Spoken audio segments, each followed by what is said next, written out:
back to another edition of the Coaches Show here on Friday Nights in Carolina. Once again, I just want to say thank y'all so much for all the support y'all have given this whole season as we're counting down to the state championship games. With me today, I am joined by the Mount Tabor High School head football coach, Tiesuan Brown. Coach Brown, welcome back to the show, man. Hey, thank you for having me, Brandon, man. I enjoy it every time.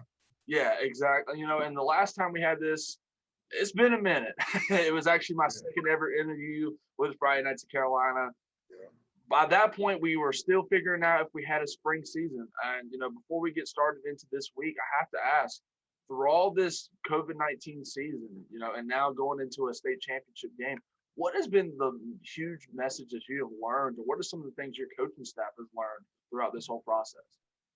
I think this whole process brought us closer together as a team. I was just telling somebody earlier today that, during the beginning of the lockdown, how close our kids stayed together, like on the phone, making sure that everything was okay. And I had a couple kids that was helping me pass out food and just needs for different parents on our football team. And when I took this job, I told Mr. Weiss that one of the biggest things I wanted to do was create a family atmosphere. And I think we've been successful with doing that. And that contribute to a lot of our success, that family atmosphere. Well, let's talk a little bit about this season going forward. You were 10-0 this year so far, conference championship, had the opportunity to play Dudley twice, which is huge, 2 huge victories, won for basically the conference championship, and of course now going to states. What's kind of been that message rolling this season for your team and kind of the motivation for them? This team is a very experienced team. The senior class have been through a lot of battles. They beat a really good AC Reynolds team at AC Reynolds. They beat Watauga. They done beat Dudley several times. They beat West Forsyth. They beat East Forsyth. They battle tested, and we done been to the third round at least the last 3 years. We made it to the fourth round in 2018. And, to the kids, it was only one thing left, was make it to states and win it.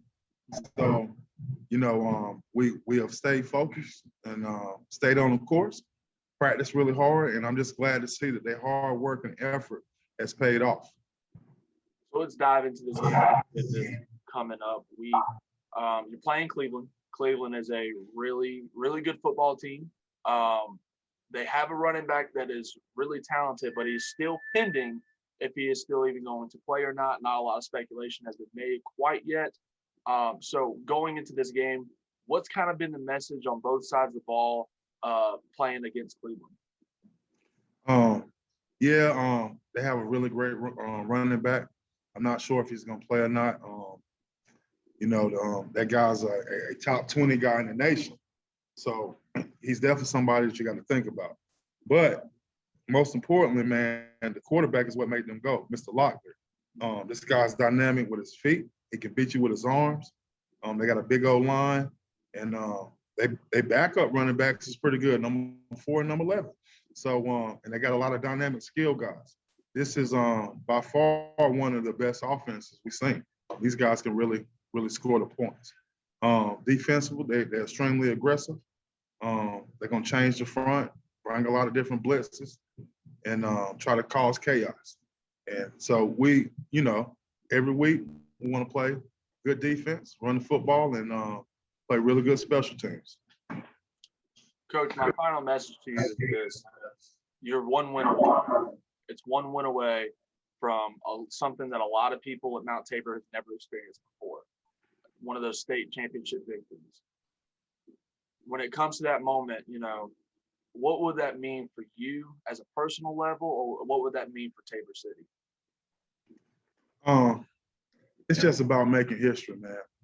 We talked a lot about that, getting that picture put up in that gym. Mount Tabor is very successful in sports, and, we don't won a bunch of conference championships, and we don't won the region 3 times, but we don't have that big picture up there in football in that gym. And that's one of our goals. That's something we talked about. To me personally, being the first, it would be a big deal, but most importantly, these kids will always be remembered. And I kind of pick with them all the time. I said, in 10 years, guys, y'all will come back for y'all reunion. And that's going to be a special moment. They're going to honor y'all. Like, y'all gonna be the first to do it. And it's just about making history. And I think our kids is locked into that. This is not a trip that we're going to sightseeing and being all wild because we're at Carolina. We're going up here for a business trip. This is a business trip. It's totally business. The kids want to wear suits and things like that, and they're locked in, man. They focus. We're looking forward to a really good game. Well, if it's going to be a really good game as your pregame speeches, I'm going to tell you, then it's going to be a fiery one for sure. Yeah, we're going to have a good one this week, too. Hey, guys, once again, this is Tiesuan Brown from Mount Tabor High School. Coach Brown, it's always a pleasure to sit down and talk with you. It's always fun to have great conversations with you and your coaching staff, as well as the community of Mount Tabor. So good luck this week at Chapel Hill against Cleveland, and we're looking forward to seeing you. Hey, man, I appreciate what y'all do for North Carolina football, man. You know, y'all top notch, and we really appreciate it covering our football program. Thank you, sir. Thank you, Coach.